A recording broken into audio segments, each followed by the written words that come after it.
नमस्कार, welcome to accurate yoga.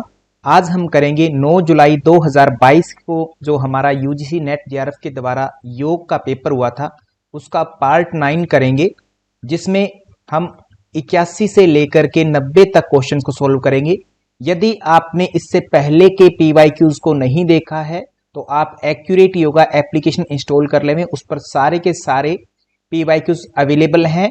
और यदि आप नेट जेआरएफ के लिए तैयारी करना चाहते हैं तो आप एक्यूरेट योगा एप्लीकेशन से भी कोर्स परचेज करके तैयारी कर सकते हैं। यदि आप भी एनटीए नेट जेआरएफ इन योग की तैयारी कर रहे हैं तो आज ही accurate yoga application play store से इंस्टॉल कर सकते हैं। एक्यूरेट योगा स्पेलिंग इसके नाम से ही है, ACCURATEYOGA।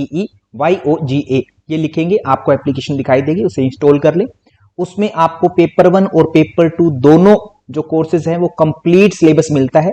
पेपर 2 योगा की जो फीस है 1 साल के लिए 12,000 रुपए है, जिसमें आपको 5 चीजें मिलती है। Number 1 special recording to the point 1 से लेकर के 10 यूनिट जो है हमारे सिलेबस में वो सारे के सारे वन टाइम में आपको कंप्लीट मिल जाते हैं। दूसरा, डेली उसमें लाइव क्लासेस हमारी कंडक्ट होती है, तो बच्चों को डेप्थ में जब आपका कोई क्वेश्चन होता है, क्वायरी होती है, तो लाइव क्लास में आप आकर के पूछ सकते हैं। नंबर 3, अगर आप लाइव क्लास में नहीं आ सकते परंतु लाइव क्लास को आपको सुनने का मन होता है तो उस लाइव क्लास को हम रिकॉर्ड करते हैं, जो एप्लीकेशन पर डाल दी जाती है। तो एप्लीकेशन पर आपको वो लाइव क्लासेस भी कंप्लीट मिलती है, ताकि आप लाइव क्लास में नए आते हुए भी लाइव क्लासेस को देख पाएं। और जो फोर्थ चीज है वो आपको जब आप पढ़ते हैं तो क्या आपने पढ़ा और क्या एग्जाम में आ सकता है, क्या प्रेडिक्ट हो सकता है फ्यूचर में क्वेश्चंस किसी टॉपिक से, तो वो यूनिट वाइज और टॉपिक वाइज जो है आपके सामने क्विजेस भी अवेलेबल होती है, तो उनको भी आप कभी भी कर सकते हैं। इसी के साथ में जो हमारी रीढ़ की हड्डी कही जाती है किसी भी एग्जाम की, PYQ series, previous year question paper, तो वो जो है आपको इसी पैकेज में पूरे कंप्लीट जो है प्रीवियस ईयर क्वेश्चन पेपर जितने आज तक हुए हैं योग विषय के, वो सारे के सारे आपको पांचों एक ही बार में मिल जाते हैं। ये सारा का सारा 1 साल के लिए 12,000 रुपए की फीस होती है, इसमें आप ज्वाइन कर सकते हैं। इसी के साथ में यदि आप पेपर 1 करना चाहते हैं, जो कि हमारा जनरल एप्टीट्यूड होता है पेपर 1, इसमें भी आपको कंप्लीट सिलेबस जो है बोथ लैंग्वेज बाइलिंगुअल हिंदी और इंग्लिश दोनों में प्रोवाइड करवाया जाता है, जिसमें आपकी लाइव क्लासेस चलती हैं। लाइव क्लास में नहीं आ सकते हैं तो उनकी आप रिकॉर्डिंग सुन सकते हैं लाइव क्लासेस की। और इसके अलावा आपको क्विजेस भी प्रोवाइड करवाई जाती है, जिसकी फीस है 1 ईयर के लिए 5,000 रुपीज, 5,000 रुपए। यदि आपकी कोई भी क्वायरी है तो आप दिए गए फोन नंबर पर हमें कॉल कर सकते हैं। तो जल्दी कीजिए, कोर्स को जल्दी बाय कीजिए। यदि आप ये सोच रहे हैं कि मुझे अभी एग्जाम ना दे करके अगली बार एग्जाम देना है, तो मैं अगली बार तैयारी करूंगा, तो एक बात मैं बता देना चाहता हूं दोस्तों कि आप जब भी मन में आए, चाहे आपको 1 साल बाद में एग्जाम देना है, चाहे 2 साल बाद में एग्जाम देना है, तो कंपटीशन क्योंकि हाई है तो इसलिए जल्दी से जल्दी पढ़ना शुरू करें। क्योंकि एग्जाम देना एक दिन होता है परंतु उसकी स्टडी, उसकी प्रिपरेशन जो है आपको पूरा साल कम से कम करनी होती है, तब जाकर के आप जो है जेआरएफ के लिए एलिजिबल होते हैं। सिलेबस बहुत लेंदी होता है, सिस्टमेटिकली समझना पड़ता है। सिलेबस छोटा है दिखने में, परंतु उसको जब आप पढ़ते हैं तो वो काफी लेंदी हो जाता है, इसलिए उसको आपको ग्रेस्प भी करना होता है, उसको आपको डाइजेस्ट करना होता है पूरी तरह से। तो इसीलिए आप जितनी जल्दी अपनी तैयारी शुरू करें उतना बेटर है। तो इसीलिए जल्दी से एक्यूरेट योगा एप्लीकेशन डाउनलोड करें और अपना कोर्स, अपने नेट जेआरएफ की जर्नी है जो अभी से शुरू करें। सबसे पहले है 81 नंबर क्वेश्चन। तो यहां पर प्रश्न नीचे है और ऑप्शन ऊपर दिखाए गए हैं आपके सामने। शिव संहिता के अनुसार मध्य प्रकार के साधक के गुणों का क्रम सुनिश्चित करें। तो पहले तो हमें पता होना चाहिए कि शिव संहिता में साधक के प्रकार कितने हैं। नेक्स्ट प्रश्न यही बनेगा। तो साधक के शिव संहिता में 4 प्रकार है, 4 साधक है। कौन कौन से हैं? सबसे पहले मृदु मतलब कमजोर साधक होता है, फिर दूसरा मध्य साधक होता है, तीसरा अधिमात्र होता है, अधिमात्र, और चौथा जो है अधिमात्र से उत्तम, माने अधिमात्र उत्तम बोलेंगे तो मात्रतम, मात्रतम। ये 4 साधक है सर। इन चारों साधकों के आपको नाम याद करने हैं। इनके लिए क्रमशः कहा जाता है कि मृदु साधक होता है वो लगभग 12 वर्ष में सिद्धि हासिल करता है, मध्य साधक जो होता है लगभग जो है 9 वर्ष में, और अधिमात्र साधक है वो 6 वर्ष में, और अधिमात्रतम साधक जो है लगभग 3 वर्षों में यानी कि पूर्ण सिद्धियां प्राप्त कर लेता है। ऐसा इनके बारे में कहा जाता है अन्य अन्य ग्रंथों में। इसके बारे में आपको यह बताया गया है कि साधकों के गुण भी हैं। शिव संहिता में सभी साधकों के विशेष विशेष गुण बताए हैं बहुत सारे। मध्य साधक ऐसा है जिसके कम गुण बताए गए हैं और वहीं से आपसे प्रश्न पूछ लिया। तो वहां पर आपको कहा गया है कि समबुद्धि, श्लोक पूरा मैं बताता हूं आपको। समय बुद्धि क्षमा युक्त है, पुण्यकांक्षी प्रणयम वदह, मध्यस्थ सर्वकार्येषु सामान्य संचय। कहते इस प्रकार से कहते ये साधक के गुण होते हैं। तो मैं आपके सामने लिख देता हूं। तो यहां पर आपके सामने लिखे हुए हैं कि सम बुद्धि क्षमा युक्त है, पुण्यकांक्षी प्रियम वदह और सर्व कार्येषु मध्यस्थ, मतलब समान, सभी कार्यों में समान रहता है। ये 5 इसके गुण हैं मध्यस्थ साधक के। तो यहां पर हमें एग्जाम पॉइंट ऑफ व्यू से सीक्वेंस अरेंज करनी है। तो देखिए सबसे पहले क्या कहा है, सम बुद्धि, ई बोला गया, सम बुद्धि को ई बोला गया तो ई लिख देंगे आप। आगे प्रियम वद, मतलब प्रिय बोलने वाले 4 के लिए बोला गया है बी, तो ये बोल दिया। क्षमा युक्त के लिए बोला गया है ए, तो ए लिख दिया हमने। और पुण्यार्थी मतलब पुण्यकांक्षी, इसके लिए सी लिख दिया गया है। और सभी कार्यों में समान, इसके लिए डी कहा गया। तो सीक्वेंस क्या बन रही है, ई ए सी बी एंड डी, ये सीक्वेंस बन रही है। इन चारों की सीक्वेंस को आप ध्यान रखेंगे, ई ए सी बी डी जहां पर भी है वही आपका राइट आंसर हो जाएगा। और ये कोई सोचने विचारने का प्रश्न नहीं है, जब आपको एक्चुअल में आपने टेक्स्ट पढ़ा होगा तभी आप इसका उत्तर दे पाएंगे। तो इसलिए आपको शिव संहिता जरूर जाननी है। शिव संहिता में इसके अलावा अगर बातें करें तो शिव संहिता में कितने हैं, सिर्फ 5 पटल है, ये ध्यान रहना चाहिए। 5 पटलों में कहां कहां पर क्या चीजें दी गई है वो पता होना चाहिए। 6 चक्रों का विशेष रूप से डेप्थ में एनालिसिस किया गया है शिव संहिता में। षट चक्र का कॉन्सेप्ट है, बहुत अच्छे से आपको पता होवे। और शरीर में जो है कितनी नाड़ियां बताई गई है शिव संहिता के अनुसार, 3.5 लाख नाड़ियों की बात की जाती है, 3.5 लाख नाड़ियों की बात करती है शिव संहिता। इस प्रकार से इन 5 पटलों में क्या क्या विशेषताएं वो भी आपको पता होंगे। इसी के साथ चलते हैं हम नेक्स्ट प्रश्न पर। इस प्रश्न का उत्तर होगा ऑप्शन नंबर बी। नेक्स्ट है क्वेश्चन नंबर 82, शरीर में चेतना और सजगता का प्रवाह क्रमशः कैसे होता है। तो ये प्रश्न आपको, अगर आपको एनाटॉमी पता है, थोड़ा सा नर्वस सिस्टम के बारे में पता है, थोड़ा सा साइकोलॉजी के बारे में पता है, तो आराम से उत्तर इसका दिया जा सकता है। हालांकि एक बुक में ये चार्ट ऐसे का ऐसा बनाया गया है, उसको देख करके हमें उत्तर देना है। परंतु अगर आप थोड़ा सा जानते हैं दिमाग कैसे काम करता है, नर्वस सिस्टम कैसे काम करता है, तो सिंपल सा उत्तर इसका निकल सकता है। तो इसको हम पहले इंग्लिश में देखेंगे। क्वेश्चन नंबर 82 आपके सामने इंग्लिश में। मैं बार बार कहता हूं कि जो एनाटॉमी या साइकोलॉजी या कोई ऐसा टॉपिक जो इंग्लिश में रूट है, जिसकी जड़ें इंग्लिश से निकलता है जो टॉपिक, तो उसको इंग्लिश में ही करें। तो यहां पर flow of consciousness and awareness in the body कैसे होता है उसकी बात की जाती है। तो आपको कैसे पता लगता है कि आपके पैर के तलवे पर चींटी रेंग रही है या क्या है, तो आप देखते तो नहीं है, पहले आपकी सेंस जो है, त्वचा माने इंद्रियां, वो एक रिफ्लेक्स उनको मिलता है कुछ ना कुछ नीचे से, तो सेंसेशन होती है। कहां से, सिर्फ बाहर से। चींटी जो है, चींटी भी थी, टेबल भी था, इतनी सारी चीजें थी, उनमें से सारे ये क्या है, स्टिमुलस होते हैं, उद्दीपक। तो उद्दीपक इनको रिसीव किए जाते हैं, सेंसरी न्यूरॉन्स के द्वारा रिसीव किया जाता है। तो सबसे पहले जो इंपल्सेस होते हैं वो कहीं ना कहीं स्टिमुलस के रूप में रहते हैं। जैसे आपका कमरा है, आपके आसपास में इतनी सारी बातें, आवाजें बहुत सारी आ रही हैं आपके आसपास, वो सारे स्टिमुलस है। उनमें से आपके रिसीवर ने जो रिसीव किया वही आपकी सेंसेशन बनेगी। जैसे आपके कान अभी रिसीव कर रहे हैं मेरे लेक्चर को, हालांकि बहुत सारी बातें हो रही है, माता जी आवाज लगा रहे हैं, इधर उधर शोर आ रहा है, वो आपके स्टिमुलस तो हैं बट रिसीव नहीं कर रहे आप उनको। तो रिसेप्टर जो है स्टिमुलस को रिसीव करते हैं। तो सबसे पहले क्या होगा, स्टिमुलेशन ऑफ रिसेप्टर, स्टिमुलेशन। इसके बाद में स्टिमुलेशन ऑफ रिसेप्टर हुआ तो रिसेप्शन हो गया, जैसे रिसीव हो गए आपको, जैसे चींटी रेंग रही थी तो उसका जैसे आपको स्टिमुलेशन पता लगा, जैसे मेरी आवाजें रिसीव की आपके कानों ने, तो वो क्या होगा, अभी तक आपको कुछ पता नहीं, ये माइक्रो सेकंड में काम हो जाता है। तो स्टिमुलेशन हुआ, उसको रिसीव किया, रिसीव करते ही कौन सर, सेंसेशन, जो सेंसरी न्यूरॉन्स है वो उसको अंदर लेकर के जाएंगे, दिमाग में अंदर लेकर के जाएंगे। तो sensory nerve impulses conducted along sensory pathways, मतलब सेंसरी न्यूरॉन्स के साथ में अंदर की तरफ जाएंगे। सीधा पहले तो जाएंगे स्पाइनल कोर्ड तक, क्योंकि स्पाइन की नर्व जो है पूरे शरीर में फैली रहती है और कोई नहीं जाता। ब्रेन की नर्व जो है वो ऊपर फेस तक रहती है या फिर थोड़ा सा डाइजेशन तक आती है, वेगस नर्व आदि। बाकी पूरे शरीर में सेंसरी जो हमारी स्पाइनल की नर्व है वो फैली रहती है। तो ये कहां तक जाएगा, स्पाइनल कोर्ड तक ले जाएगा। स्पाइनल कोर्ड अगर खुद देख सकती है, उसको काम कर दे तो ठीक है, नहीं तो फिर वो कहां जाएगा, ऊपर ब्रेन की तरफ लेकर के जाएगा उसे। ब्रेन की तरफ किस एरिया में लेके जाएगा, सेरिब्रल कॉर्टेक्स, जो ऊपर सबसे ऊपर का भाग होता है, बड़ा भाग होता है, उसमें लेके जाया जाता है। माने sensory area of cerebral cortex part में लेकर जाया जाएगा। ठीक है, कॉर्टेक्स पार्ट में लेके जाएगा। क्या कॉर्टेक्स पूरा का पूरा संभाल लेगा? अगर वो त्वचा से रिलेटेड सेंसेशन है तो वो किसी अलग लोब में जाएगा, जैसे पैराइटल आदि जो लोब होते हैं आपके, फ्रंटल आदि लोब होते हैं, उनमें अलग अलग लोब में जाएगा। जिस तरीके के देखने की कोई चीज है तो वो ऑक्सीपिटल लोब में जाएगी, सूंघने का कुछ है, सुनने का है तो टेम्पोरल लोब में जाएगा। अलग अलग एरिया होंगे, वहां पर लेकर के जाया जाएगा। तो वहां पर इसको सेंसेशन में बदला जाएगा। तो ट्रांसलेशन, जो आपका इंपल्सेस आए हैं उसको ट्रांसलेशन किया जाएगा, ट्रांसलेट किया जाएगा, ट्रांसलेशन इनटू सेंसेशन में बदला जाएगा। इसको सेंसेशन में बदलने के बाद में, उसके बाद में जैसे ही पता लगा कि कुछ तो कुछ हुआ है, और वो हुआ क्या है ये पता लगाया जाएगा कि आपको आवाज तो आ रही है दुनिया भर की, बट वो किसकी आ रही है ये पता लगाया कि भाई की है, बहन की है, या सर की है, किसकी और की है। तो सेंसेशन हुआ कि कुछ तो हो रहा है, तो अब पता लगेगा कि वो अवेयर होंगे उसके प्रति कि मेरे शरीर में चींटी रेंग रही है, कुछ सेंसेशन हुई, वो है क्या, उसके देखेंगे जैसे पता लगेगा कि ये तो चींटी थी या फिर ये कोई सुई थी, अवेयरनेस होगी उसके प्रति, आप अवेयर हो जाएंगे, अवेयरनेस ऑफ पर्टिकुलर सेंसेशन। तो जो भी सेंसेशन आपको हो रही थी उसके प्रति आप अवेयर होंगे।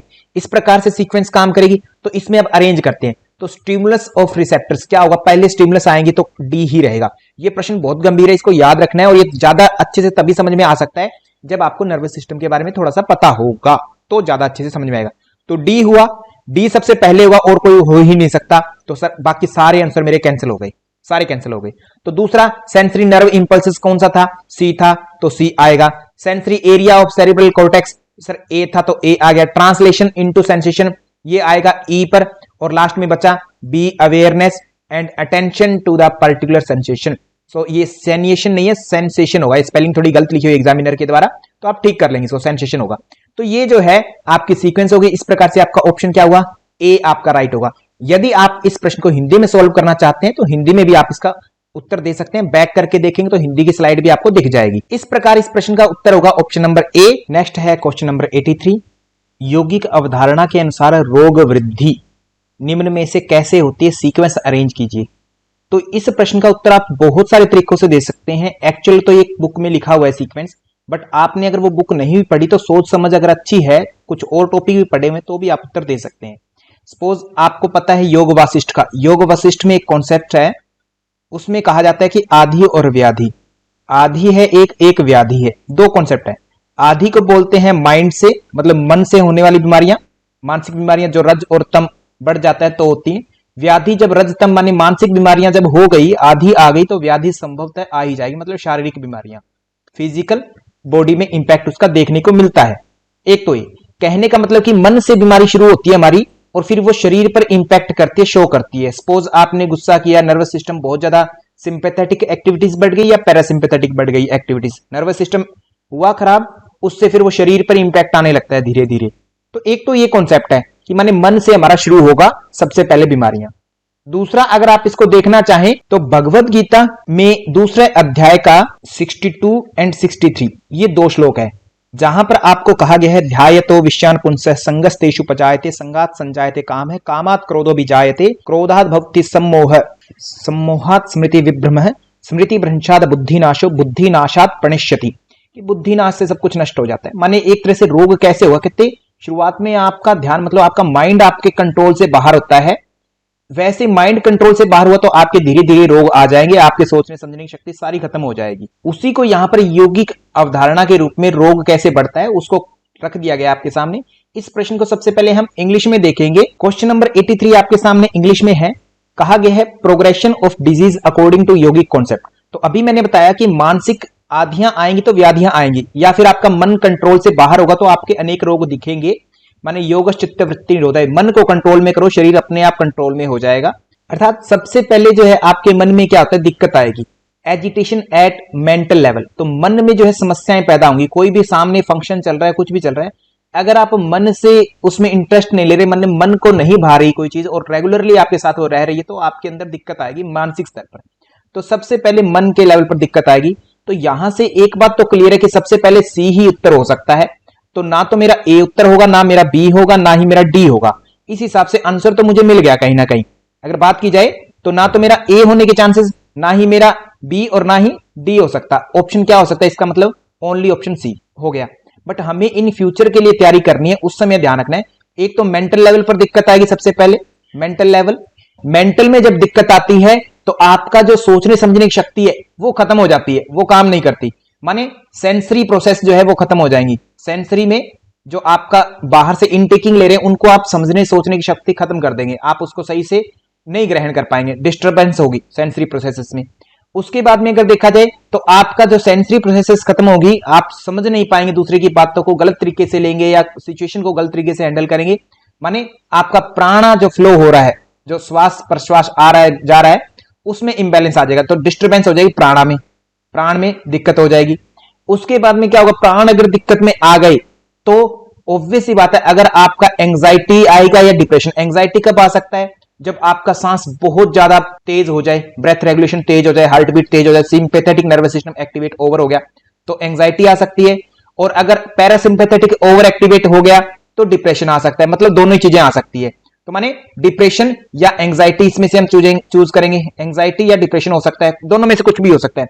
अगर आपकी अर्थ रेट वगैरह सब कुछ कम हो जाए तो डिप्रेशन, ओवर हो जाए एकदम से एंग्जाइटी हो सकती है। इसके बाद में क्या बचा, कहते इस प्रकार से फिर वो शरीर में शो होता है। डिप्रेशन एंग्जाइटी शरीर में शो होता है। डिप्रेशन बहुत लॉन्ग टाइम तक रहा तो आपका डाइजेशन बिल्कुल खत्म हो जाएगा। एंग्जाइटी भी ज्यादा देर तक रही तो भी आपका डाइजेशन खराब हो जाएगा, बहुत सारी चीजें और खराब हो जाएंगी।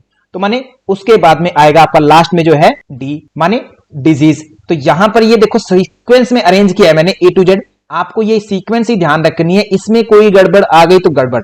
एक्चुअल में ये सारा का सारा कॉन्सेप्ट एक बुक में दिया गया है, बट आपने अगर भगवत गीता और आदि व्यादि कॉन्सेप्ट भी थोड़ा बहुत पता है तो भी आप ऐसे प्रश्नों का आराम से उत्तर दे सकते हैं। कॉमन सेंस से उत्तर दिया जा सकता है। सिंपल सा प्रश्न है। इस प्रश्न का इस प्रकार से अगर उत्तर देखना चाहे तो हमारा सीक्वेंस क्या बनी, ऑप्शन नंबर सी जो है वो राइट आंसर बन जाएगा। यही हमारी सीक्वेंस है। इसी के साथ चलते हैं हम नेक्स्ट प्रश्न पर। नेक्स्ट है क्वेश्चन नंबर 84। योग क्रिया विधि कक्षा में कौन सा सर्वश्रेष्ठ कर्म है? सर्वश्रेष्ठ चीज बतानी है।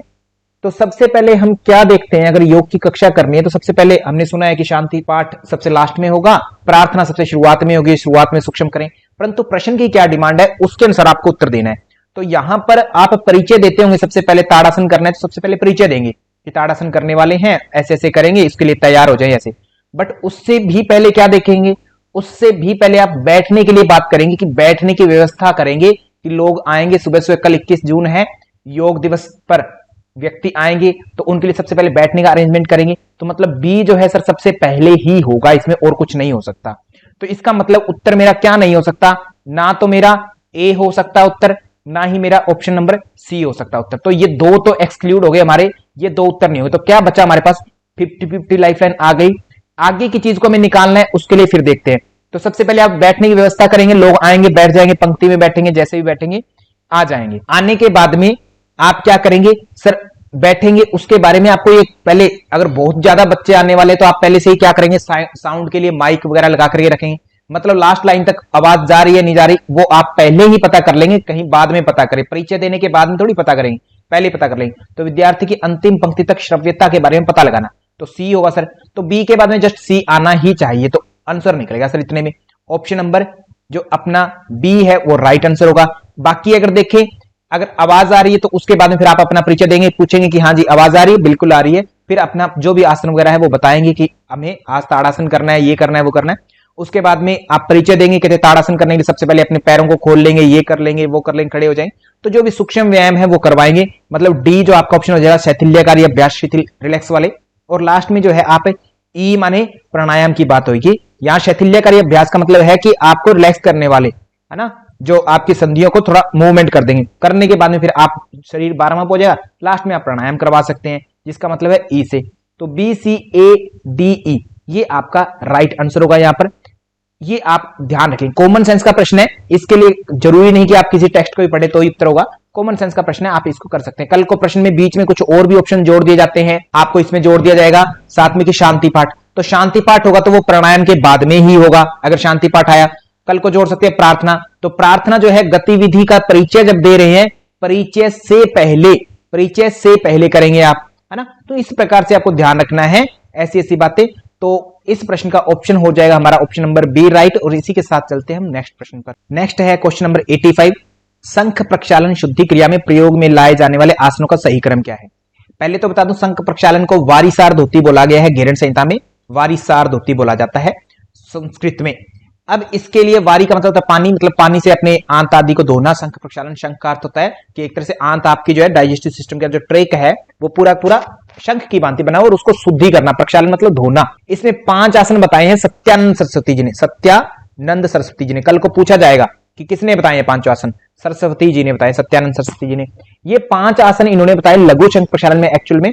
तो उसमें इन्होंने कहा कि 5 कैसे कैसे करना है। सबसे पहले ताड़ासन करना है आपको, ताड़ासन के बाद में तिर्यक ताड़ासन करना है, तिर्यक ताड़ासन करना है।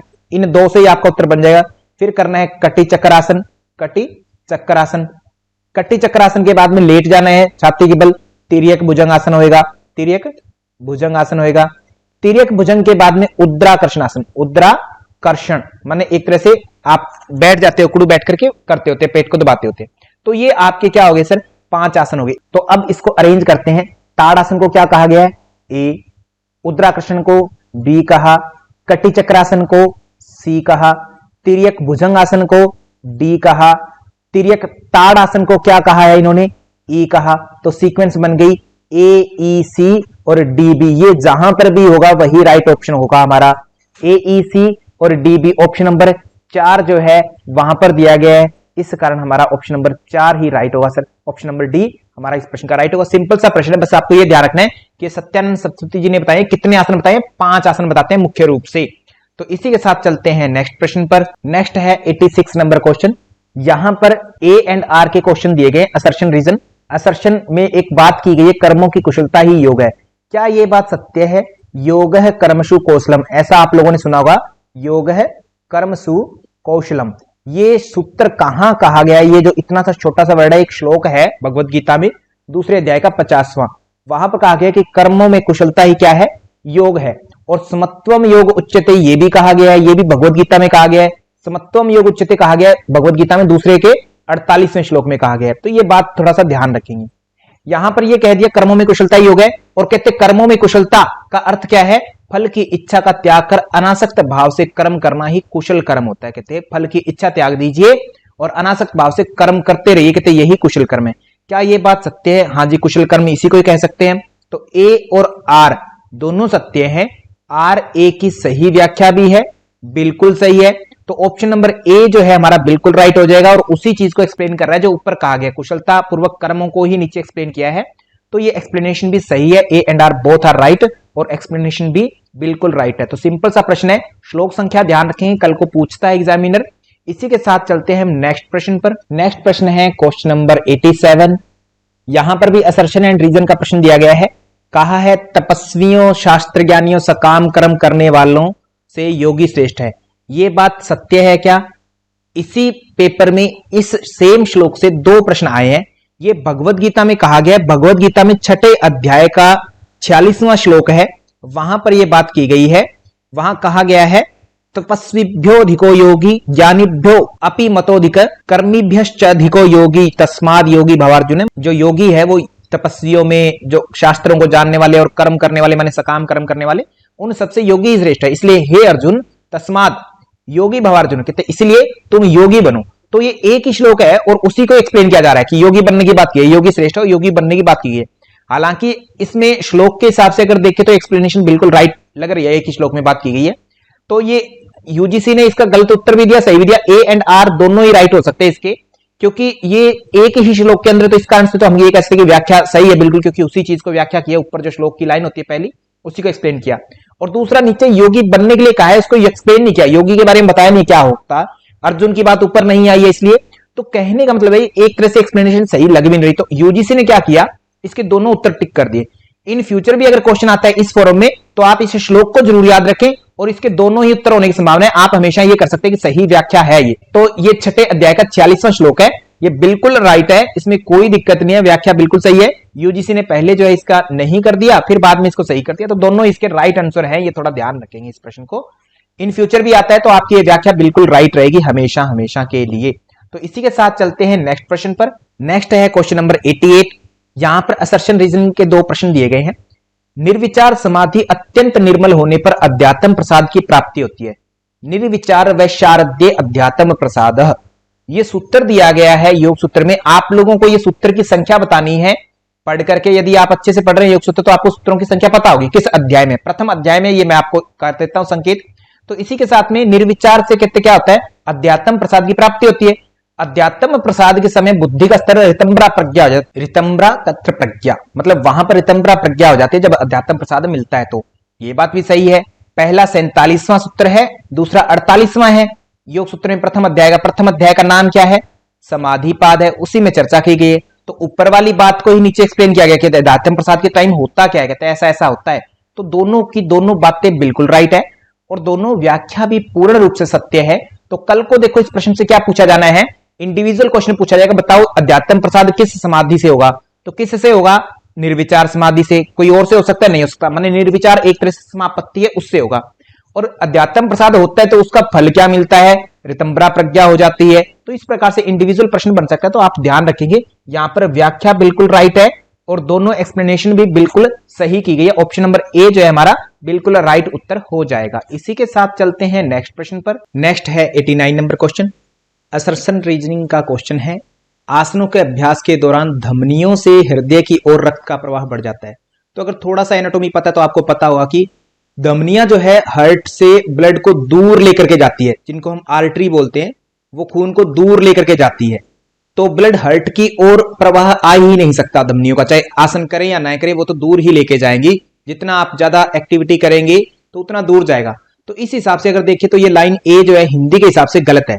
परंतु आपको अभी थोड़ा ध्यान रखना है कि ऐसे प्रश्न जो एनाटॉमी के हैं, साइकोलॉजी के हैं, या जो रूट वर्ड जो इंग्लिश से आते हैं, उनको आप इंग्लिश लैंग्वेज में देखें तो आपको प्रश्न में डिफरेंस नजर आएगा। तो यहां पर आर की मैं बात करूं तो आसनों के अभ्यास के दौरान सिस्टोलिक ब्लड प्रेशर बढ़ता है, डायस्टोलिक ब्लड प्रेशर सापेक्षिक रूप से स्थिर रहता है।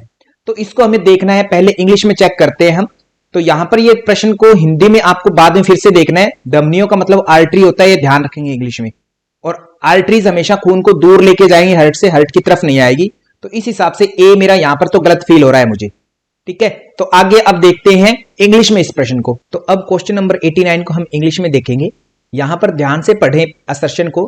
During the practice of asanas the venous return to the heart is simultaneously increased. तो हार्ट जब हम आसन करेंगे या फिर कोई ऐसी एक्सरसाइज जिसमें रनिंग वगैरह कोई भी आप बॉडी की मूवमेंट करेंगे ज्यादा, तो आपका हार्ट फास्ट बीट करेगा, हार्ट रेट आपकी इंक्रीज हो जाएगी। हार्ट रेट इंक्रीज होगी तो ब्लड जो है हार्ट से दूर कौन लेके जा रही है, आर्टरीज। आर्टरी हमेशा खून को दूर लेके जाती है, तो दूर लेके जाएंगी तो, और वेन्स क्या करती है, डीऑक्सीजनेटेड ब्लड जो होता है वो हार्ट की ओर लेके आती है वेन। तो जितनी जल्दी तेजी से खून जाएगा हार्ट से दूर, उतना ही तेजी से वापस आएगा। तो ये तो बात सही है कि आसन करेंगे तो वेनस रिटर्न जो है बढ़ जाता है, बिल्कुल सत्य बात है, इसमें कोई दो राय नहीं है। दूसरी मैं बात यहां पर करूं, नीचे कहा गया कि during the practice of asanas the systolic blood pressure is increased while the diastolic blood pressure is relatively constant.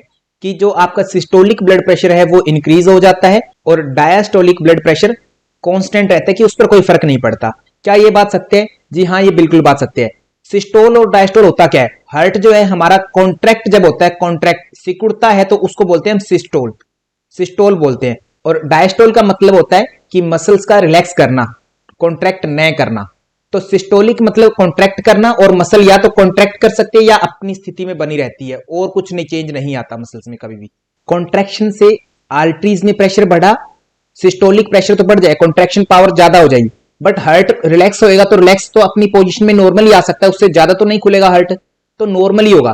तो डायस्टोल में कोई ज्यादा फर्क नहीं आएगा, डायस्टोल प्रेशर जो है नॉर्मल ही बना रहेगा, उसमें कोई असर नहीं आने वाला। तो डायस्टोलिक ब्लड प्रेशर में कहते कोई चेंज नहीं है, कांस्टेंट रहे। क्या ये बात सत्य है? आर भी बिल्कुल सत्य है, ए भी सत्य है, आर भी सत्य है। तो ऊपर देखो बात किसकी की जा रही है, आसन की और वेनस रिटर्न की। क्या ऊपर बात बीपी की गई है? नहीं की गई। बट नीचे बीपी की बात की जा रही है, की जा रही है। और बीपी ऊपर नीचे होने की बात की जा रही है कि कोई भी आसन करेंगे, प्रैक्टिस करेंगे तो बीपी ऊपर नीचे होगा या नहीं होगा। ऊपर केवल वेनस रिटर्न की बात कीजिए। तो ऊपर वाली बात और नीचे वाली आर ए दोनों सत्य है, परंतु एक्सप्लेनेशन जो है नीचे बीपी की कर दी है, ऊपर के वेनस रिटर्न की बात नहीं की है। उसी चीज को एक्सप्लेन किया जाता तो अलग होता, नीचे एक्सप्लेन किया गया बीपी को, सिस्टोल और डायस्टोल को। तो इस प्रकार अपनी एक्सप्लेनेशन जो है वो बिल्कुल भी राइट नहीं होगी। ऑप्शन बी जो है हमारा राइट आंसर होगा इस प्रश्न का। तो इसी के साथ चलते हैं हम नेक्स्ट प्रश्न पर। नेक्स्ट है क्वेश्चन नंबर 90 नंबर क्वेश्चन। खेचरी हठियों की एक विशिष्ट मुद्रा है, बिल्कुल है। खेचरी को सर्वश्रेष्ठ मुद्रा कहते हैं, इसमें कोई दो राय नहीं है, ए बिल्कुल सत्य है। खेचरी कहते हैं जीभ को उल्टा कर कपाल कुहर में प्रविष्ट करवाने पर एवं दृष्टि नासिकाग्र होने पर खेचरी मुद्रा कही गई है। तो दृष्टि नासिकाग्र होना नहीं होती, दृष्टि को भ्रूमध्य लगाना होता है। जब भी आप पढ़ेंगे खेचरी की परिभाषा क्या है, जीभ कपाल कुहर में लग जाती है और दृष्टि जो है भ्रूमध्य लगती होती है, भ्रूमध्य। तो ये प्रश्न नेक्स्ट टाइम में बनेगा कि खेचरी के बारे में बताओ क्या सत्य है। तो खेचरी सर्वश्रेष्ठ मुद्रा है हर ग्रंथ के अनुसार, और कपाल कुहर में जीभ लगती है उल्ट करके, और दृष्टि जो है हमेशा भ्रूमध्य में लगेगी। यही बात हर ग्रंथ में सत्य है। तो यहां पर नासिकाग्र की बात की तो नासिकाग्र नहीं होती दृष्टि, तो ये आर जो है हमारा गलत हो जाएगा, रीजन गलत है। तो क्या बचा, ए बिल्कुल सत्य है। तो only only only option number C हमारा राइट है, आर गलत है। कल को ये प्रश्न सेम आ सकता है और कहेंगे कि दृष्टि भ्रूमध्य हो जाती है, तो वो बात बिल्कुल सही हो जाएगी और एक्सप्लेनेशन भी हमारी सही हो जाएगी, ये ध्यान रखेंगे। इसी के साथ पार्ट 9 कंप्लीट होता है, जिसमें हमने 81 से लेकर के 90 तक क्वेश्चंस कंप्लीट किए हैं। यदि आपको वीडियो अच्छी लगी है तो वीडियो को लाइक कर देवें और चैनल यदि अभी तक आपने सब्सक्राइब नहीं किया है तो सब्सक्राइब कर देवें और पास में दिए गए बेल आइकन को जरूर दबा देवें, ताकि जब भी हम वीडियो अपलोड करें तो आपको सबसे पहले वीडियो का नोटिफिकेशन मिल जाए। और कंटिन्यू अगर आप स्टडी करना चाहते हैं तो हमारे एक्यूरेट योगा एप्लीकेशन को इंस्टॉल करें। तो थैंक यू टू ऑल, धन्यवाद आप सभी का, थैंक यू सो मच।